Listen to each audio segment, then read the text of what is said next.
नमस्कार दोस्तों, सहारनपुर जी सब में आप सभी का बहुत बहुत स्वागत है। मैं आज आपके सामने हमारे भारत के इतिहास के मध्यकालीन भारत का जो हमारा चैप्टर चल रहा है उसमें दिल्ली सल्तनत हम पढ़ रहे हैं। तो उसी की वीडियो की सीरीज में मैं आपके सामने आज नेक्स्ट वीडियो लेके आया हूँ। इससे पहली वीडियो में हमने दिल्ली सल्तनत के बारे में, दिल्ली सल्तनत का प्रशासन पढ़ा था, जो कि हमारा 2 वीडियो में पूरा हुआ था। आज उससे अगला टॉपिक है हमारा, जो क्या है, दिल्ली सल्तनत की वित्त एवं राजस्व व्यवस्था। वित्त का मतलब पैसा, लेन देन, और राजस्व मतलब टैक्स वगैरह कहाँ से आता था, किस प्रकार जाता था। इस बारे में हमें इसमें डिटेल में चर्चा करेंगे कि किस प्रकार से पैसा आता था, कहाँ से आता था, किस प्रकार के टैक्स होते थे, कितने प्रकार का क्या सिस्टम था, मतलब पैसे वगैरह का। तो ये सारी चीजें हम इसमें पढ़ेंगे, ठीक है।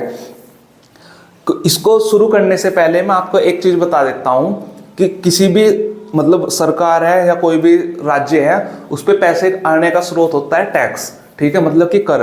उसे कितने प्रकार के कर मिल रहे हैं, किस प्रकार का कर है। तो उस समय सबसे बड़ा जो आय का जो स्रोत था, इनकम का सोर्स था, वो होता था भूमि कर। भूमि कर का मतलब जो खेती वगैरह होती थी, उस खेती पे टैक्स लगाया जाता था। उस टाइम पे इतने बड़े ये तो थे नहीं कि फैक्ट्रियां थी, कारखाने थे जैसे आजकल चलता है, ठीक है। उस समय क्या था, खेती सबसे बड़ा इनकम का सोर्स था, क्योंकि सबसे ज्यादा खेती ही होती थी तब। खेती पे हर राजा ने अपने अपने हिसाब से टैक्सेस लगाए थे। तो उन्हीं को हम एक एक करके सारी चीजों को पढ़ते हुए चलेंगे। देखो, यहाँ पे 2 प्रकार के टैक्स होते थे। इन्हें पहले हमने 2 भागों में बांट दिया है। किस प्रकार है, एक होता था धार्मिक कर और एक होता था गैर धार्मिक कर। का मतलब ही होता है टैक्स। तो एक एक करके हम देखते हैं कि धार्मिक कौन सा था और गैर धार्मिक कौन से थे, ठीक है। पहला है धार्मिक कर। जो धार्मिक कर है, एक चीज पहले क्लियर कर दो, ये कोई धार्मिक कर जो हिंदुओं से नहीं लिया जाता था। धार्मिक कर लिया जाता था सिर्फ मुसलमानों से। धार्मिक कर का मतलब धर्म का विकास के लिए, धर्म का बढ़ावा देने के लिए वो मुसलमानों से लिया जाता था कि भाई जो इस्लाम धर्म में है वो इस्लाम धर्म के डेवलपमेंट के लिए, उसके विकास के लिए कुछ टैक्स देंगे, ठीक है। इसमें 2 प्रकार के टैक्स होते थे धार्मिक कर में, जकात एवं सदका, जो सिर्फ मुसलमानों से वसूला जाता था, ठीक है। इसमें ये नहीं देखना है कि जकात क्या होता था, क्या किस तरह का होता था, सिर्फ नाम याद रखना है, जकात एवं सदका। ये जो जकात है, ये आय का 2.5% वसूला जाता था।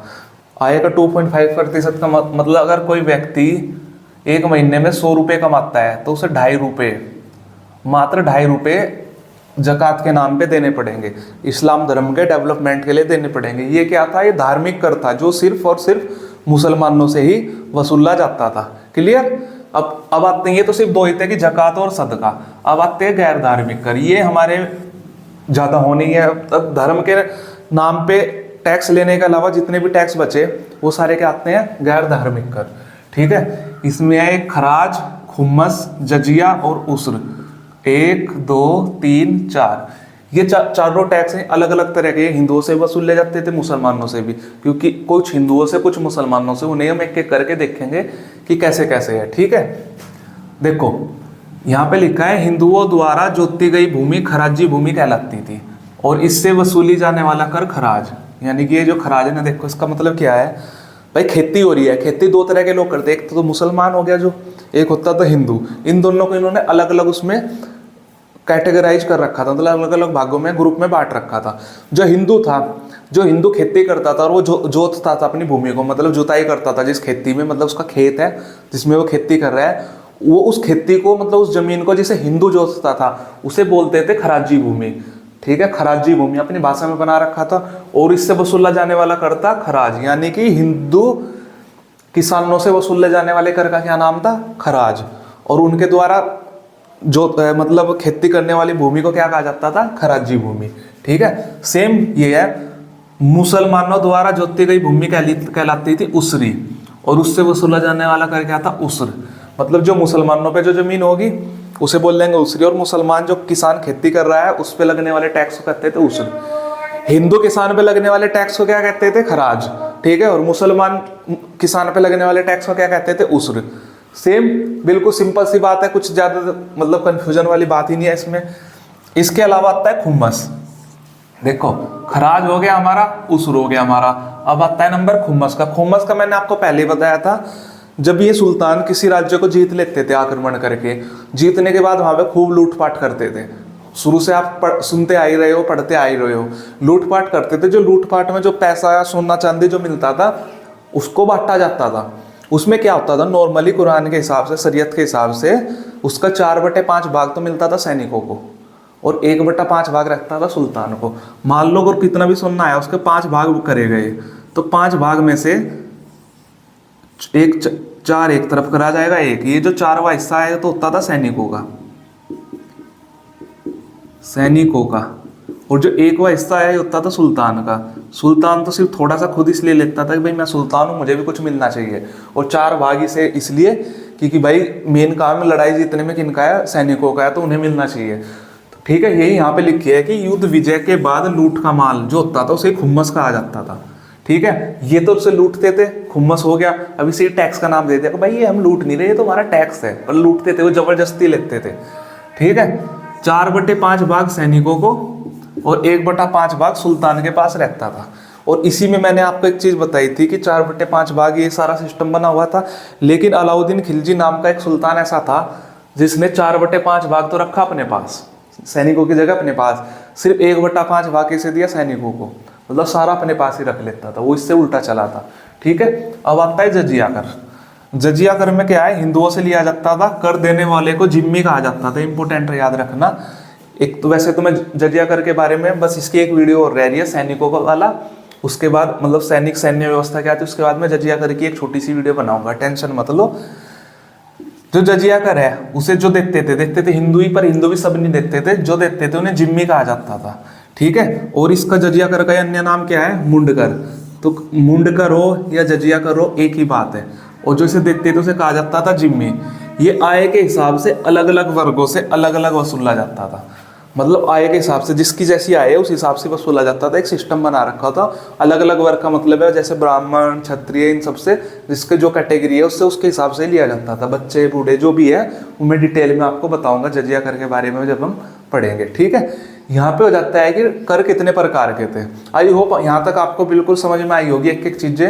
अब हम आते हैं इसके दूसरे पार्ट पे, भूमि के प्रकार। देखो भैया ये तो टैक्स हो गई, अब हमारी जो सल्तनत है, दिल्ली सल्तनत है जो बटी हुई है, उसमें कितनी प्रकार की भूमि होती थी उसके बारे में चर्चा करेंगे हम। भूमि से ही तो टैक्स आएगा ना, ये कि कितने प्रकार की भूमि होती थी वो देखेंगे हम। दिल्ली सल्तनत की समस्त भूमि 4 भागों में बटी हुई थी, मतलब 4 प्रकार की भूमियां थी जिन्हें 4 भागों में बांटा हुआ था। पहली थी विद्वानों तथा शिक्षण संस्थाओं को दान में दी गई भूमि, मतलब जो विद्वान लोग होते थे, शिक्षण संस्थान मदरसे वगैरह, हिंदुओं के शिक्षण संस्थान नहीं, ये बात दिमाग में पहले ही रखना, हिंदुओं के नहीं, जो उनके समय के शिक्षण संस्थान कौन थे, मदरसे वगैरह को दान में दी जाती थी भूमि। लो भाई तुम तो विद्वान लोगों को समाज के सुधार का काम कर रहे हो, शिक्षण संस्थानों को इसलिए कि चलो भाई तुम तो शिक्षा दे रहे हो, इसलिए इन्हें दान में दे दी जाती थी कुछ जमीन जिससे वो अपना गुजारा चला ले। ठीक है, इन भूमियों का नाम क्या था, मिल्क, वक्फ, इनाम और इदरार। वक्फ भूमि तो आजकल भी सुनते होंगे आप, ठीक है, वक्फ बोर्ड है जैसे। ठीक है, मिल्क, वक्फ, इनाम तथा इदरार, ये 4 प्रकार की भूमि होती थी जो विद्वानों तथा शिक्षण संस्थानों को दान में दी गई थी। ये कर मुक्त भूमि होती थी, मतलब इस पे कोई भी टैक्स नहीं लगता था, और इस पे वंशानुगत अधिकार था। वंशानुगत अधिकार का मतलब आज मेरे पास है तो मेरे जाने के बाद मेरे बच्चों के पास होगी, बच्चों के जाने के बाद उनके बच्चों के पास होगी। ठीक है, जाने का मतलब मर जाने के बाद। ठीक है, तो ये विद्वान, देखो भूमि कितने प्रकार की थी, 4 प्रकार की। विद्वानों और शिक्षण संस्थानों को दान में दी गई भूमि थी, राजा या सुल्तान द्वारा या किसी के द्वारा भी दी जाती थी, ताकि वो अच्छे से पढ़ाई लिखाई का काम करते रहे, उनका गुजारा चलता रहे, उनके पास भी तो कहीं से पैसे आए। ठीक है, उनको दान में दी जाती थी। ये भूमि, इस भूमि के भी 4 नाम थे, मिल्क, वक्फ, इनाम या इदरार। ये सारी इसी तरह की भूमि थी। ये कर मुक्त थी, मतलब इन पे कोई चाहे कितनी भी इनकी इनकम आ रही हो, इन पे कोई भी टैक्स नहीं लगता था, और इन पर अधिकार भी क्या होता था, वंशानुगत होता था। ठीक है, दूसरी होती थी खालिसा भूमि। खालिसा भूमि थी जो सुल्तान के प्रत्यक्ष नियंत्रण वाली भूमि थी, डायरेक्ट कंट्रोल में किसके थी, सुल्तान के। ठीक है, इसका डायरेक्ट क्या होता था, इससे जो टैक्स मिलता था वो डायरेक्ट किसे मिलता था, सुल्तान को।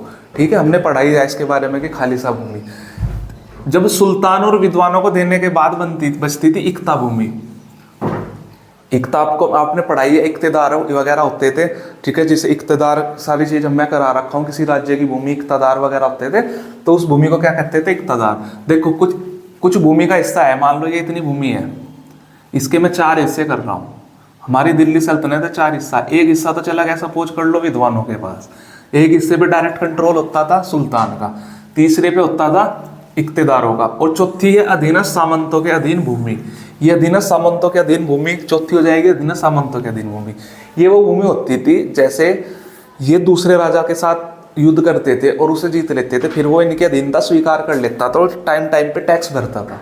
जैसे दक्षिण के अभियान में इन्होंने क्या किया, देखो ये युद्ध विजय के बाद दो नीति अपनाते थे, या तो उसके राज्य को डायरेक्ट अपने राज्य में ला लो या फिर उसे अपने अधीन कर लो। उसे कहो कि भाई तुम साल भर में टाइम, या साल भर में जो भी फिक्स किया टाइम टाइम पे जितना भी टैक्स फिक्स किया वो टाइम टाइम पे हमारे पास भेजते रहना। जैसे अलाउद्दीन खिलजी ने दक्षिण की नीति में यही नीति अपनाई थी। तो ये जो अधीनस्थ होते थे सामंत या राजा, इन्हीं के जो अंडर में भूमि थी, भाई भूमि तो उनकी थी, बस वो तो मेन टैक्स भेजते थे। और हम टैक्स के बारे में पढ़ रहे हैं कि टैक्स कहाँ कहाँ से आता था। तो ये चीज ये थी जो जिन राजाओं को अपने कंट्रोल में कर लेते जैसे दक्षिण के एरिया में, तो इन्हें कह देगा अधीनस्थ सामंत का अधीन भूमि। टैक्स तो वहां से भी आता था। तो एक तरह से तीनों से टैक्स पैसा आ रहा है सरकार इनके पास, खालिसा भूमि से भी, इक्ता से भी, अधीनस्थ से। सिर्फ विद्वानों व शिक्षण संस्थाओं को दान में दी गई भूमि जो थी उन्हीं से टैक्स नहीं मिलता था, बस सिर्फ वही टैक्स फ्री थी क्योंकि वो समाज के भलाई का काम कर रही थी। ठीक है। इसके अलावा इसमें एक नया फैक्ट ये है, बलबन ने इक्ता भूमि होती थी ना, इक्ता भूमि का हेड कौन होता था, इक्तेदार। इक्ता भूमि में इक्तेदारों के कार्यों को निरीक्षण हेतु ख्वाजा नामक अधिकारी की नियुक्त की थी। मतलब इक्ते में जो इक्तेदार है टैक्स वगैरह कर रहे हैं उनका निरीक्षण करने के लिए कि भाई वो सही काम भी कर रहा है नहीं कर रहा है।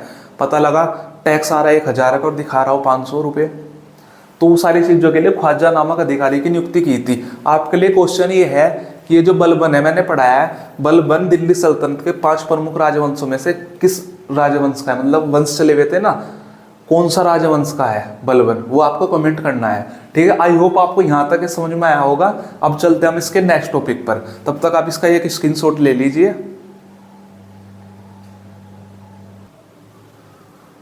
तो हम करते हैं शुरू अपना अगला टॉपिक इसी वीडियो में। ठीक है, कि भू राजस्व वसूली के पैमाने या प्रचलित तरीके। मतलब हमने देख लिया टैक्स कितने प्रकार के होते हैं, हमने देख लिया भूमि कितने प्रकार की होती है। अब हम देखेंगे जो भूमि से जो टैक्स वसूला जा रहा है वो किस तरीके से वसूला जा रहा है, क्या या इतने राजवंशों में कौन कौन से तरीके में अपनाए गए हैं। ठीक है। तो पहला है बटाई पद्धति। इसे हम पढ़ेंगे पूरी 3 पद्धति में। बटाई पद्धति, बटाई का मतलब होता है बांट देना। पहले इसमें बता देता हूं, इसका अन्य नाम है गल्ला बख्शी, किस्मते गल्ला या फिर हासिल। ये 3 नामों का भी मतलब क्या है, बटाई पद्धति। हालांकि बटाई पद्धति सबसे ज्यादा प्रचलित है, एग्जाम में बटाई पद्धति के नाम से आता है, फिर भी एक्स्ट्रा फैक्ट के रूप में इसको पढ़ लेना एक बार। दिल्ली सल्तनत में सर्वाधिक प्रचलित तथा अधिकांश समय तक लागू भू राजस्व वसूली पद्धति थी। यानी कि दिल्ली सल्तनत में बीच बीच में अन्य पद्धतियां भी आई, लेकिन सबसे लंबे समय तक लागू वसूली पद्धति भू राजस्व की क्या थी, वो थी बटाई पद्धति। ठीक है। इसमें 25 से 33% तक भू राजस्व वसूला जाता था। मतलब जो भी रखा गया है उपज का 25 से 33% के बीच में ही रहता था। हालांकि अलाउद्दीन खिलजी ने व मोहम्मद बिन तुगलक ने 50% तक वसूला था। मतलब इन दोनों ने सबसे ज्यादा वसूला था। अगर क्वेश्चन यह है कि बटाई पद्धति में सामान्यतः कितने प्रतिशत तक भू राजस्व वसूला जाता था, तो वो था 25 से 33%। और कहा जाए कि सर्वाधिक किसने वसूला है, वो वसूला अलाउद्दीन खिलजी ने या फिर मोहम्मद बिन तुगलक ने 50% तक। क्लियर। अब देखो इसमें क्या लिखा है यहाँ पे, इसमें भूमि की पैदावार या फिर उपज, पैदावार का मतलब भी उपज होता है, या उपज के मूल्य का बंटवारा राज्य द्वारा किया जाता था। इसका मतलब यह है, देखो जैसे खेत है किसी का, उस खेत में से जो भू राजस्व के रूप में टैक्स वसूला जाता था वो 2 तरह से वसूला जाता था। या तो फसल का ही कुछ हिस्सा ले लिया जाता था, वही जैसे 25 या 33% जो भी फिक्स कर रखा है, या फिर उस फसल को बेचने के बाद जो पैसा मिला उस पैसे से वसूला जाता था। या तो आप पैसे के रूप में दे दो टैक्स, या आप फसल के रूप में दे दो। क्लियर। और यही लिखा है भूमि की पैदावार या उपज, यानी कि तो होगी फसल, या फिर उपज का मूल्य उसे बेचने के बाद का बंटवारा राज्य द्वारा किया जाता था। मतलब कि 25 है 30 है कितने % रहेगा, इसका बंटवारा एक तो रहेगा कितना, ये भी राज्य तय करेगा, जो बंटवारा करेगा वो भी राज्य ही करता था। ठीक है। अब यह है कि ये बटाई की पद्धति के 3 प्रकार थे। मतलब 3 प्रकार से कहा जाता बटाई होती थी कि इतना हिस्सा मेरा है, इतना हिस्सा मेरा है। अब समझना इसको कैसे है। इसमें पहला था खेत बटाई। इसमें खेत बटाई का मतलब खड़ी फसल में राज्य का हिस्सा बांटना। मान लो किसी आदमी का एक खेत है, एक आदमी से मान के चल लो तो सारा समझ में आ जाएगा। ये एक आदमी का खेत है। ठीक है। एक आदमी का खेत, एक से ही समझ लेंगे। पहला तरीका तो ये था कि एक आदमी का खेत है भाई, उसने फसल उगा रखी है, ठीक है, ये फसल उगी हुई है इसकी, इसमें खेत में, मतलब ये फसल हरी है, पकी नहीं है, ना ही काटी गई है। अब आप आओ देखो कि मतलब आप राजा हो या राजा के अधिकारी हो जो वसूल लेगा, आपने खड़ी फसल पे एक आइडिया लगा लिया भाई इसका खेत है, इसमें से लगभग इतनी फसल हो सकती है, एक आइडिया लगा के खड़ी फसल में राज्य का हिस्सा बांट दिया भाई तुमने, ये तुम्हारी जितनी फसल होगी ना इसका आधा या एक चौथाई मैं लूंगा, ठीक है, कह दिया कि भाई एक एवरेज लगा लिया उन्होंने खड़ी फसल पे, मान लो खड़ी फसल से भाई 100 किलो मान लो निकल के आ रहा है, एक एवरेज दे रहा हूँ ऐसे ही भाई, 100 किलो फसल का उसने एवरेज लगाया कि हर साल 100 किलो निकल जाता है इस एक खेत से, तो उन्होंने कह दिया कि भाई 25 किलो हमारा है, ठीक है। अब फसल खराब हो जाए, ओले पड़ जाए, बारिश हो जाए या टाइम पे बारिश ना हो या कोई बीमारी लग जाए, उसे कोई मतलब नहीं है, उसने तो पहले ही कह दिया कि 25 किलो मेरा है इसमें। इसमें सरकार को तो फायदा होता था लेकिन किसान को नुकसान होता था। अगर उसकी फसल निकल गई अच्छी तो कोई दिक्कत नहीं है, अगर फसल 100 से ज्यादा निकल गई तो किसान का फायदा है, हो सकता है 200 निकल जाए, 150 निकल जाए, उसे तो तब भी 25 किलो ही देना है, लेकिन अगर फसल खराब हो गई तो भी उसे 25 देना ही पड़ेगा। फसल उस समय, आजकल तो इतने सारे क्या है फर्टिलाइजर हैं, सिंचाई की व्यवस्था है, उस समय इतनी व्यवस्था नहीं थी तो उसमें ज्यादा तो नुकसान ही होता था। तो ये थी खेत बटाई, मतलब खड़ी फसल में राज्य का हिस्सा बांट लिया। दूसरा है लंक बटाई, इसमें फसल की कटाई के बाद, इसमें अभी फसल है पक जाएगी, कट गई, कटने के बाद एक एवरेज लगा लिया कि भैया इतने किलो होगी, इतने क्विंटल होगी, तो इसमें से अपना हिस्सा मांग लेते थे। ये ठीक ठाक थी, ये अच्छी खासी थी, क्योंकि इसमें फसल कटने के बाद पता चली जाता था कि भाई इस खेत में से कितनी फसल आई है, अगर कम आई है तो कम हिस्सा मिलता था, ज्यादा आई है तो ज्यादा। ये किसान के हिसाब से भी बिल्कुल मुझे जेन्युइन लगती है, आपको कौन सी ठीक लगती है वो आप बताना। तीसरी थी रास बटाई। रास बटाई में क्या था, अनाज से छिलका भूसा निकालने के बाद बटाई।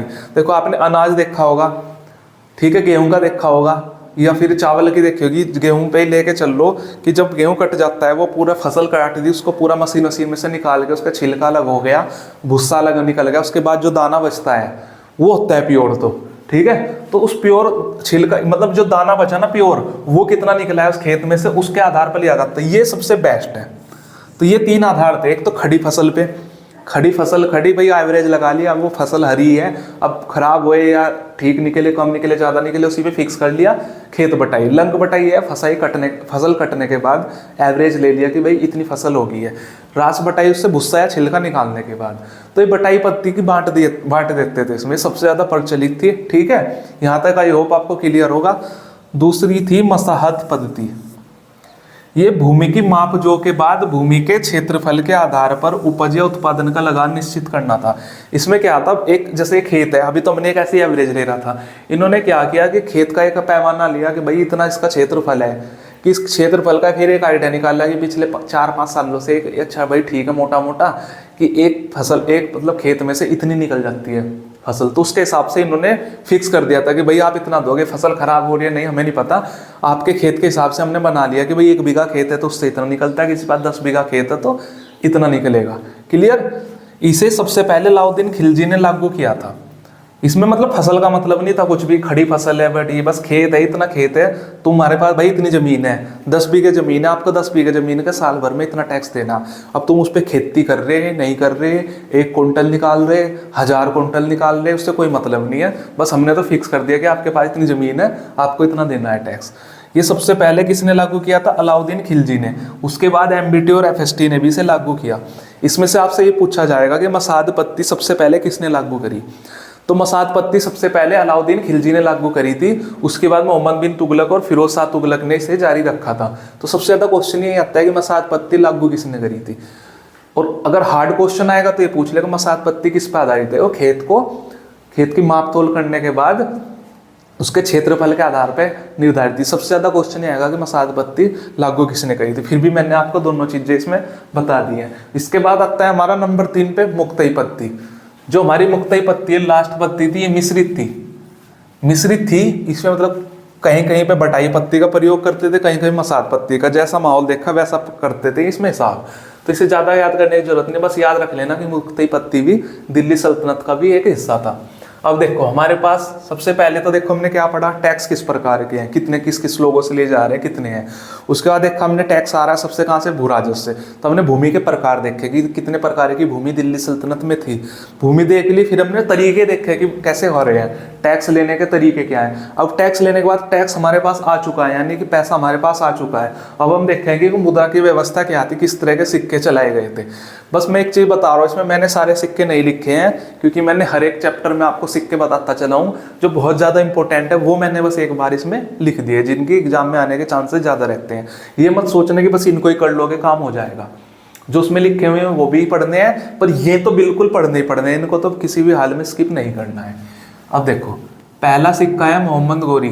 मोहम्मद गोरी का देखते हैं। इसने देहली नामक सिक्का जारी किया था, जिसमें एक तरफ लक्ष्मी और घुड़सवार क्या करती थी, दूसरी तरफ देवनागरी लिपि में मोहम्मद बिन साम लिखा होता था। तो पता ही मोहम्मद गोरी का नाम क्या था, मोहम्मद बिन साम था। तो इसका जो सिक्का था उसका नाम था देहली सिक्का था, नाम रखा गया देहली सिक्का, ठीक है। तो उसके बाद उसमें सिक्के के दो पहलू होते हैं, एक तरफ तो था लक्ष्मी और घुड़सवार की आकृति, दूसरी तरफ लिखा होता था देवनागरी लिपि में मोहम्मद बिन साम। क्लियर, ये इसकी खासियत है। फिर दूसरा बात करेंगे हम इल्तुतमिश के सिक्के की। इसने चांदी का टंका, तांबे का जित्तल जारी करा था, ठीक है। मैं सबसे इंपॉर्टेंट ही लिख रहा हूँ उसमें। ये पहला तुर्क सुल्तान था जिन्हें सुद अरबी के सिक्के चलाए थे। ये चांदी का टंका, तांबे का जित्तल किसने चलाया था, इल्तुतमिश ने। कई बार क्वेश्चन पूछा गया है, ठीक है। फिर आता है बलबन। बलबन ने सबसे पहले चांदी का सिक्का चलाना शुरू करा था दिल्ली सल्तनत में। अभी तक ये तांबे कांसे वगैरह के चल रहे थे, चांदी का स्टार्ट किया किसने, बलबन ने। फिर आता है गयासुद्दीन तुगलक। इसके काल में सोने के सिक्के के वजन में वृद्धि हुई थी, यानी कि जो सोने का सिक्का था पहले जितने भी ग्राम का रहता होगा, इसके टाइम में थोड़ा सा इसके वजन में वृद्धि की गई, ठीक है। इसलिए याद रखना जरूरी है। फिर आता है एमबीटी, मोहम्मद बिन तुगलक। इसका ही लड़का था गयासुद्दीन तुगलक का, हमने पढ़ाई है। ये पहली बार सांकेतिक मुद्रा इसने चलाई थी। हम बात कर ही चुके हैं सांकेतिक मुद्रा यानी कि टोकन मनी, ठीक है। हमने बताया था कि इसकी 5 प्रमुख परियोजना थी जिसमें यह असफल रहा था, ठीक है। आपको पता ही है, पढ़ा रखी है, फिर भी अगर बताऊं, एक था राजधानी परिवर्तन, दूसरा ही सांकेतिक मुद्रा थी, तीसरा था कराची अभियान, चौथा था खुरासान अभियान, पांचवा था फिर दोआब क्षेत्र में कर वृद्धि, ठीक है। इसमें इनने टोकन मनी चलाया था, जिसमें मैंने आपको बताया था कि इसने मतलब अभी कंफ्यूजन था कि किसके बने हुए, तांबे का बना था या कांसे का बना था। चांदी की विश्वव्यापी कमी को देखते हुए, भविष्य की योजनाओं को देखते हुए इसने देखा भी चांदी की कमी है, तो इसने टोकन मनी बनाई थी, सांकेतिक मुद्रा, जो काहे की थी, तांबे की मान के चल लो अभी, तांबे की। तो उससे क्या हुआ था, सब लोगों ने, क्योंकि तांबा नॉर्मली सस्ता होता है, इजीली मिल जाता है, तो सबने इसके नकली सिक्के बना दिए थे, जिससे मुद्रा की दिक्कत फैल गई थी, मतलब नकली सिक्कों से बाजार भर गया था, ठीक है। इसके अलावा इसने चलाया था अदली जो था कांसे का ही सिक्का था, ठीक है, अदली नाम का, ये याद रखना। फिर है फिरोज शाह तुगलक के 2 प्रमुख सिक्के थे, अद्धा व बिक। क्या थे, अद्धा व बिक, ठीक है। ये जो मैंने सिक्के बताए ये तो मोस्ट इंपोर्टेंट है, ये तो आपके बिल्कुल टिप पे रटे हुए होने चाहिए, इनको तो मतलब आपको भूलना ही नहीं है। इसके अलावा मैंने हर सुल्तान के प्रमुख साथ में भी लिखवाए, वो साथ के साथ भी याद रखना, वे भी याद रखने जरूरी है। और ये भी, ये तो मोस्ट इंपोर्टेंट है, पर वे भी अगर क्वेश्चन हार्ड बना तो आपका कहीं से बाहर नहीं जाएगा, आपको वो भी याद होने चाहिए। तो देखो आज हमने इनका पढ़ लिया वित्त एवं राजस्व व्यवस्था की, किस प्रकार की वित्त और राजस्व व्यवस्था होती थी। इससे अगली क्लास में हम पढ़ेंगे सैन्य व्यवस्था कि दिल्ली सल्तनत में कितने प्रकार के सैनिक होते थे, किस प्रकार की व्यवस्था थी, कौन उनका अधिकारी होता था, ये सारी चीजें हम पढ़ेंगे इससे नेक्स्ट क्लास में, जो दिल्ली सल्तनत की सबसे आखिरी क्लास होगी। उसके बाद दिल्ली सल्तनत कंप्लीटली पूरा हो जाएगा। आई होप, मुझे उम्मीद है पूरी कि आपको मेरी आज की भी क्लास ये अच्छी लगी होगी। अगर आपको मेरी क्लास अच्छी लगी है तो आप कमेंट करना, लाइक करना और क्लास को अपने दोस्तों में शेयर करना। आपका कुछ मुझे लेके कोई फीडबैक है, कोई भी सजेशन है तो कमेंट बॉक्स में प्लीज़ जरूर कमेंट करना, मैं आपके साथ हूँ। तो अच्छे से आप पढ़ाई कीजिए, मिलते हैं नेक्स्ट क्लास में, तब तक के लिए नमस्कार, थैंक यू सो मच।